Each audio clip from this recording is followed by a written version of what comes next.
Welcome to The Explainer. Today, we're going to tackle a big one, carbon trading. You've probably heard this term thrown around a lot when we talk about climate change. It can sound pretty complicated, but don't worry, we're going to break it all down. What it is, how it's supposed to work, and why it's such a huge debate. So let's start with a really basic idea. We all know pollution is bad, right? But for a long time, companies could basically pollute for free. It didn't show up on their balance sheets. And that's the core problem these carbon markets are trying to solve. How do you actually put a price tag on pollution to make it a real, tangible cost for businesses? Well, one of the most popular answers to that question is something called cap and trade. You see this system in places like the European Union and California. Instead of just slapping a tax on pollution, it does something a little different. It actually creates a whole new marketplace, not for goods, but for the right to pollute. In a way, it's a market for clean air. Okay, so how does this whole market actually work? It all really boils down to two fundamental building blocks. Once you get these two concepts, the whole system just kind of clicks into place.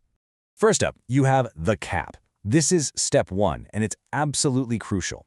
A government or regulator steps in and sets a firm overall limit, a cap, on the total amount of pollution that can be released in a certain area or industry. You can think of it like a pollution budget for the entire city. Once you set that limit, the right to pollute is no longer infinite. It's suddenly a scarce resource. And if the cap is the budget, then the credit is the currency. Simple as that. Each credit is basically a permit that allows a company to emit exactly 1 ton of carbon dioxide. The government then hands out these credits to all the companies under the cap, giving each of them their own slice of that total pollution budget. Okay, we've got to pause here for a second, because this is where a lot of people get tripped up. The credits we're talking about in this system are not the same thing as carbon offsets. They're totally different animals. A cap-and-trade credit is an official permit issued by a regulator as part of a mandatory system. It's a right to pollute within that system's cap. An offset, on the other hand, usually comes from a voluntary project like planting a forest that claims to reduce emissions. One is for compliance, the other is a voluntary claim. It's a really important distinction to remember. So that's all the theory. But what does it actually look like when the rubber hits the road? Let's make this real. Let's tell a little story about two different factories and see how this whole market plays out. So first, meet Efficient Corp. They've been forward-thinking. They invested in new, green technology, and because of that, they're actually polluting way less than their official allowance. What does that mean? They've got a bunch of extra carbon credits they don't need, and those credits are now a valuable asset they can sell. And then you have Old Smoky Industries. They're still running on older, less efficient equipment. As a result, they've blown past their pollution limit. Now, to avoid fines and stay legal, they're in a tough spot. They have to find some extra credits, and fast. And this, right here, is where the trade in cap and trade happens. You have one company, Efficient Corp, with a surplus of credits they don't need, and you have another, Old Smoky, that's desperate to buy some. The market connects them. Efficient Corp sells its 10 extra credits to Old Smoky, and suddenly Old Smoky is back in compliance. So let's look at the final score here. What was the result of this trade? Well, 3 key things happened. 1, Efficient Corp gets a financial reward for investing in clean tech. 2, Old Smoky has to pay a direct, real-world cost for polluting too much.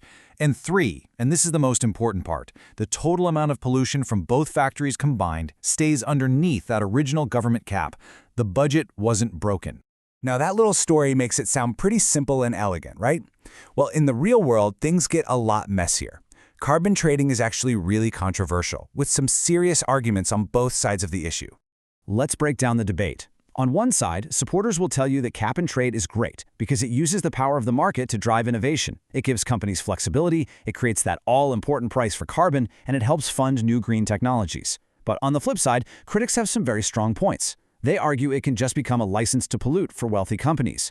There's a big risk of greenwashing. And honestly, it's really hard to verify if the emission cuts are even real.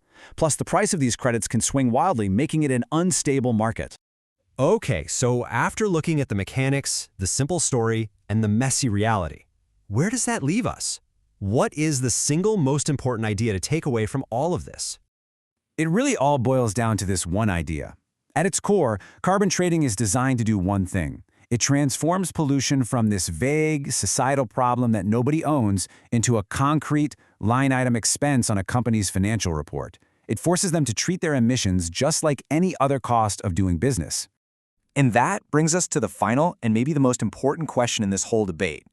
We've seen that carbon trading is far from perfect. It's complicated, it has loopholes, and it's controversial. But is this imperfect, messy, market-based solution actually better than having no solution at all? That's the billion-dollar question that countries all over the world are still trying to answer.